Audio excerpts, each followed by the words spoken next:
The Rip City Drive. All right, Rip City Drive, very happy to welcome a very special guest in the studio today. He is, he's got a great podcast. I Am Rapaport podcast, now available on the iHeartRadio Podcast Network. He's going to be at Helium Comedy Club tonight at 7:30 and 10. Tomorrow at 7:30 and 10. He was there last night. Check him out on Twitter at Michael Rapaport or online at michaelrapaportcomedy.com.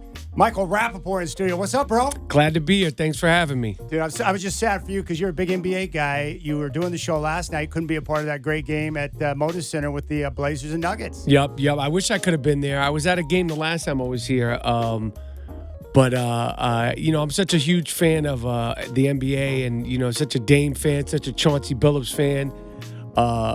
So I'm happy to be performing here and happy to be talking to you guys.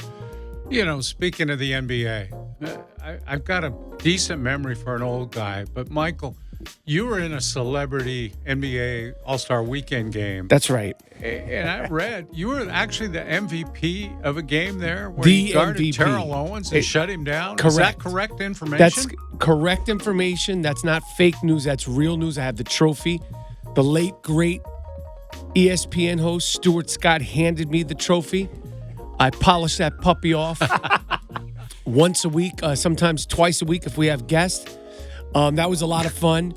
Doing those celebrity games with the pros is, for me, I've never really played well in them, and the reason why I don't play well is because I'm so excited to be participating in them. I'm such a fan. Grew up literally dreaming of playing professional basketball, so to be with them in that manner is always fun. Now, with the NBA, I got to tell you something. A few years ago, Dwight and I are over there at Moda Center getting ready for an Eagles concert. And, we love their music. It's going to be a big show. And there's this warm-up act. And normally the Eagles don't have a warm-up act. And I'm like, who is this JD in the straight shot? And I'm like, and it dawned on me. I was like, are you serious? I'm not joking. Freaking James Dolan, owner of the Knicks. And I'll tell you what, he's a worse lead man for a band Are than you he is kidding the owner me? of your Knicks. No. So I was like, how does this idiot... And he's up there like hamming up Michael, talking about his songs in between songs. And JD in the straight shot. I'm like, how does this guy get to thieve the audience for people that are going to see a legitimate rock and roll band? You had to sit through Yes. James Dolan? Yes, Yeah. over an hour of James Dolan before we got to the Eagles. Yo, that is disgusting. Yes. You should have been there to know how disgusting it Yo, was. that's crazy. But then here's what I learned. That is crazy that you had to actually saw that live, because you hear about it, but it's almost like Bigfoot to me. The fact that he does it with a straight face and that you're telling me that he's yucking it up, telling you about his songs, his Yes. blues songs. Yes. And it was terrible. And the worst part is I found out what the deal is, Michael. He is boys with Irving Azoff, who's the leader of the Eagles, right? So he leveraged his relationship with Azoff and the access he has to these other buildings, these concert venues around the country, to be able to get that prime spot leading into an Eagles concert. And I thought, how would the James Eagles- Dolan of him? That's crazy to me. That is crazy. And he was up there for an hour with a straight face. Yes, the same guy that disrespected Charles Oakley in the Garden. The same guy that disrespected Charles Oakley in the Garden. The same guy that has been running the Knicks and Madison Square Garden and the legacy of the Knicks. And I know we are average. We are an average basketball team. We've been below average for most part of the last 20 years. But right now we are just comfortably average. And the fact that he performs blues music, he's the antithesis. He is the opposite of anybody who's experienced the blues. He's he's the most grew up with a golden spoon, in his mouth. That he sings the blues is ridiculous to me. In front of a live audience is crazy to me. We paid good money for that too. Yeah. Now, it was to see the Eagles, but I wish they I would have should been pay there. I me. would have heckled him relentlessly. All right. Elsewhere in the NBA, you got to help me out with this. One, we want to know how things are going with Kevin Durant, because the thing that blows us away about Durant, such a great talent. Why is he always worried about what some nobody on social media has to say about his game? He's multi-millions in the bank, and he's one of the greatest players, talent-wise, I've ever seen in the NBA. What's up with the guy?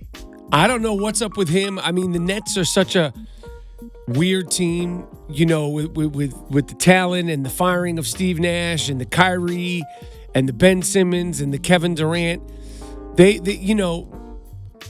It's such an unusual team, and it's just filled with so much drama and gossip and front page news, and that has nothing to do with basketball. And that being said, they're still an extremely they're a threat. They're a threat to knock teams out in the playoffs in the Eastern Conference because of the talent and because they're so they're so good. But the thing that everybody knows and talks about the Brooklyn Nets is it has nothing to do with basketball. So it's crazy, it's interesting, it's fun. I don't think they'll make it out of the East, but they're definitely they're not going to be easy to get past. Although Brooklyn got swept in 4 quick games last year by the Boston Celtics, which was surprising too. So you just never really know what you're going to get with the Brooklyn Nets. Yeah.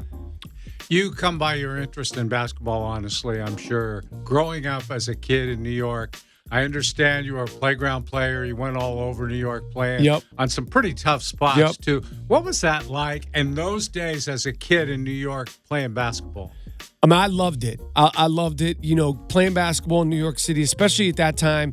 Basketball is the architecture of New York. You can't go a mile in any of the 5 boroughs in New York City without seeing a basketball court. Whether or not they're being used for basketball now is a different story, but it's part of the fabric and literally the architecture of New York City. And I just playing and growing up and traveling around the city and and the highs and lows and the thrills and the thrill of victory and the agony of defeat. And, you're so young and it's such a different time. And there was no phones, and being on the train and being on the bus and walking to games and, going to play in this park and going to play in that park. And, just thinking, you're way better than you're not. At least that's the way I was. It just was, it's such a, it formed so much of who I am today and just the competitiveness of it and the camaraderie of it. And I just got so much from it. I love basketball. I love, what it's done for me in terms of just, growing up. It's so much a part of my youth. Like it's so much a part of like my childhood is playing basketball, playing sports, but basketball in particular. And the backdrop of it was New York City. We're talking with Michael Rapaport here in the studio on the Rip City Drive. You have one of the most interesting careers I've ever come across. I want to ask you about working with Woody Allen. You were part of Mighty Aphrodite and Small Time Crooks. I think you may have been in another project with him too. But I would imagine a thrill to work with someone like that. He's so sharp. So how does that come to be? Does he reach out to you? Is that a part that you try out for? How did that come to be to work with Woody Allen? When I got cast for the Mighty Aphrodite, which Mira Sorvino won the Oscar for, Best Supporting Actress. She's tremendous. I got a phone call from my agent. My agent said, Woody Allen's doing a movie and he wants to meet you.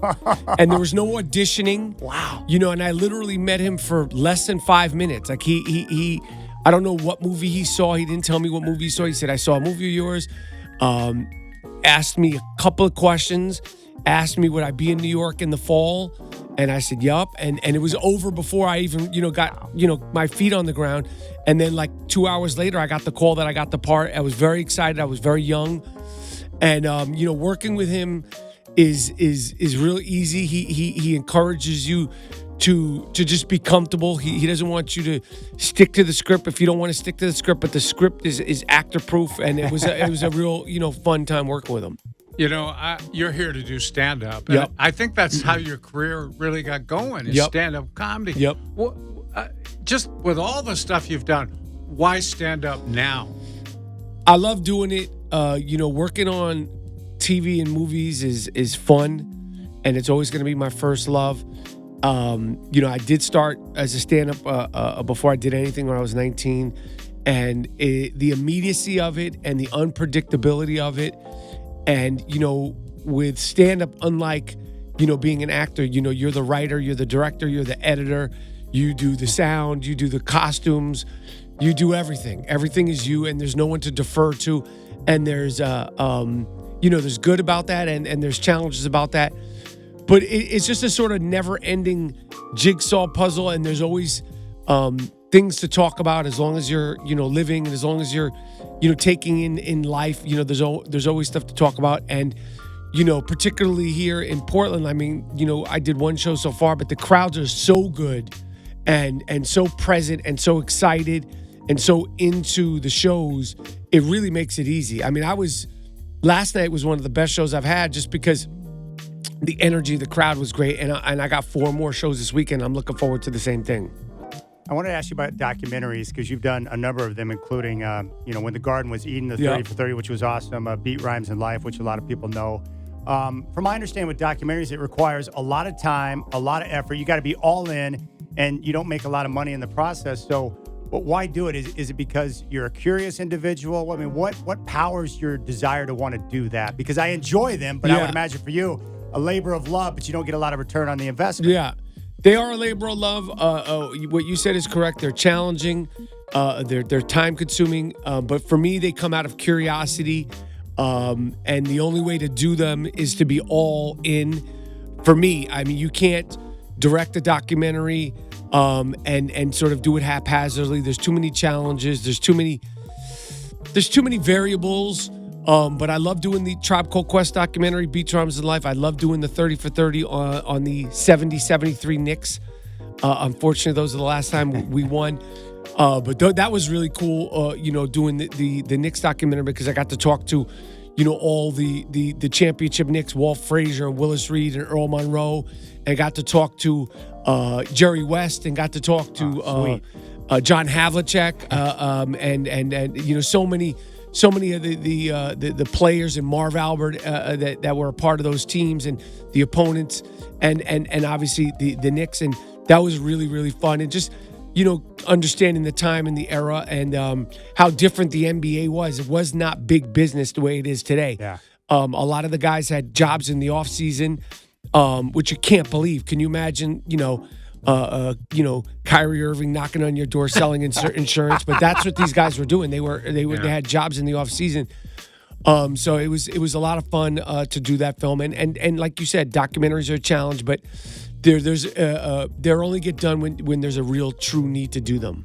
Michael, you're so gracious about coming on here, and you're so affable and talking to you. But come on, you're an agitator. At least that's my impression. Yes. I've listened to the Stern Show for years. And I've heard you on there. Yes. And that's got to be a part of you somewhere down there, or is that something you just turn off and on? How does that work? I mean, it's a part of me, and it's not somewhere down there. It's right underneath the surface, but it's not the stuff. My sort of persona on the Stern Show, my persona online, a lot of it is performance art. I mean, it's exaggerated versions of who I am, and it's a kind of sense of humor that I really like. People, sometimes think it's totally real. Sometimes people, they don't understand it. But for me, it's like, it's performance art, and I like it, and I get a kick out of it. It makes me laugh, and I love being a part of. The Stern Show as a fan. I'm a fan. I'm not one of the staff. I'm not a, one of the creators. Those guys do their thing. I'm just a fan. I've always been a fan, and I get in there and try to stir the pot because I love the show. But isn't that great with radio? How it's so. What I love about talk radio, it's unpredictable. You go in with a plan, and often it goes in a different direction. And I feel like when you're on the Stern Show that. Like, you're just in there having fun, man. I have a ball. Yeah. I have a ball doing it. I've always had a ball doing it. And, like I said, I'm a fan of the Stern Show. There's so many things that I started out as a fan of, and I remain a fan of, and I try to just, keep that same spirit of being a fan. And now that I could sort of touch it. I love hearing you go at it with those guys over fantasy football. I love it. You were doing some of that on ESPN, right? Yes, with fantasy football? Yes. I love fantasy football. I'm having a very good season, but it don't mean a thing unless you get that ring. So everything that you're doing in the regular season means nothing. But so far so good, and I just need my guys to remain healthy. One thing you're really good at is social media, and I wanted to ask you about that crazy video that you posted from New York in the Rite Aid. Yes. Where you're in there kind of explain the process. Like there's someone just helping himself to whatever he wants, and you decided to start filming. I just started filming. I had never seen that. I had seen so many social videos of people just, going into stores and stuff like that and taking things. And I just started filming, and, it went viral and it turned into this whole thing. The funny thing is this morning in Starbucks, I saw a person trying to steal a yogurt, and the security guard grabbed him, but like everybody was so sort of like nonchalant about it, and like he grabbed him and threw him out, and it was, sort of non-incidental, but it was also so weird how almost everybody was acting like it wasn't even happening, and almost maybe they've seen it so many times, but I was like, this is just an unusual thing to see. But people think you could take things, and I don't think it's a good precedent to be set in any city. You've been lately in this series, Only Murders in the Building, with 2 all-time. Marty Short's in that, and Steve Martin's in that. What was that like to put together? It was a lot of fun. I'm a fan of both of theirs. I had been a fan of the first season, so I was very aware of the plot and the storyline and the characters of being in season 2. It just came up. I'm a longtime fan of both of theirs. Like I said, Steve Martin, and being in front of them, I was like, oh, snap. Like I was like tripping that I was in front of them. But, I'm a pro, and I like to, do the best I can. And that's the only way to do it is to, give it your all and to be as, on as they are. But I was just very impressed. Steve Martin is 76, and I believe Martin Short is 72, and how prepared and how caring they are about every single thing that they're doing. I really was very impressed with that. We were blown away just by looking at some of the, your vast career with some of the different shows you've been on. I'm just going to throw out some of these names here. Murphy Brown. Yep. Fresh Prince of Bel-Air. Yep. NYPD Blue. Yep. ER. Friends. Boston Public. Yep. Chappelle's Show. Yep. My Name is Earl. A couple of episodes on The Simpsons. Law and Order SVU. The Big Bang Theory. And the list goes on and on. How much fun do you have doing, or at least having an opportunity to work in so many different shows that have been iconic? I love doing them. I love doing the shows. I love doing the movies. I love being a part of things that fans like. I'm like I said, I'm a fan. I always, feel excited. I don't take anything for granted. I feel fortunate to, be able to have been doing it as long as I have been. And I feel fortunate, to be able to, continue doing different things. I'm excited about, the stuff that I have coming. I'm excited about doing shows here in Portland this weekend at Helium. And, I love doing my podcast, and I love, talking to guys like you. How do you stay grounded? I mean, that's what I'm impressed by. That's the easy part for me. How? It's just a pledge I made to myself when I was younger.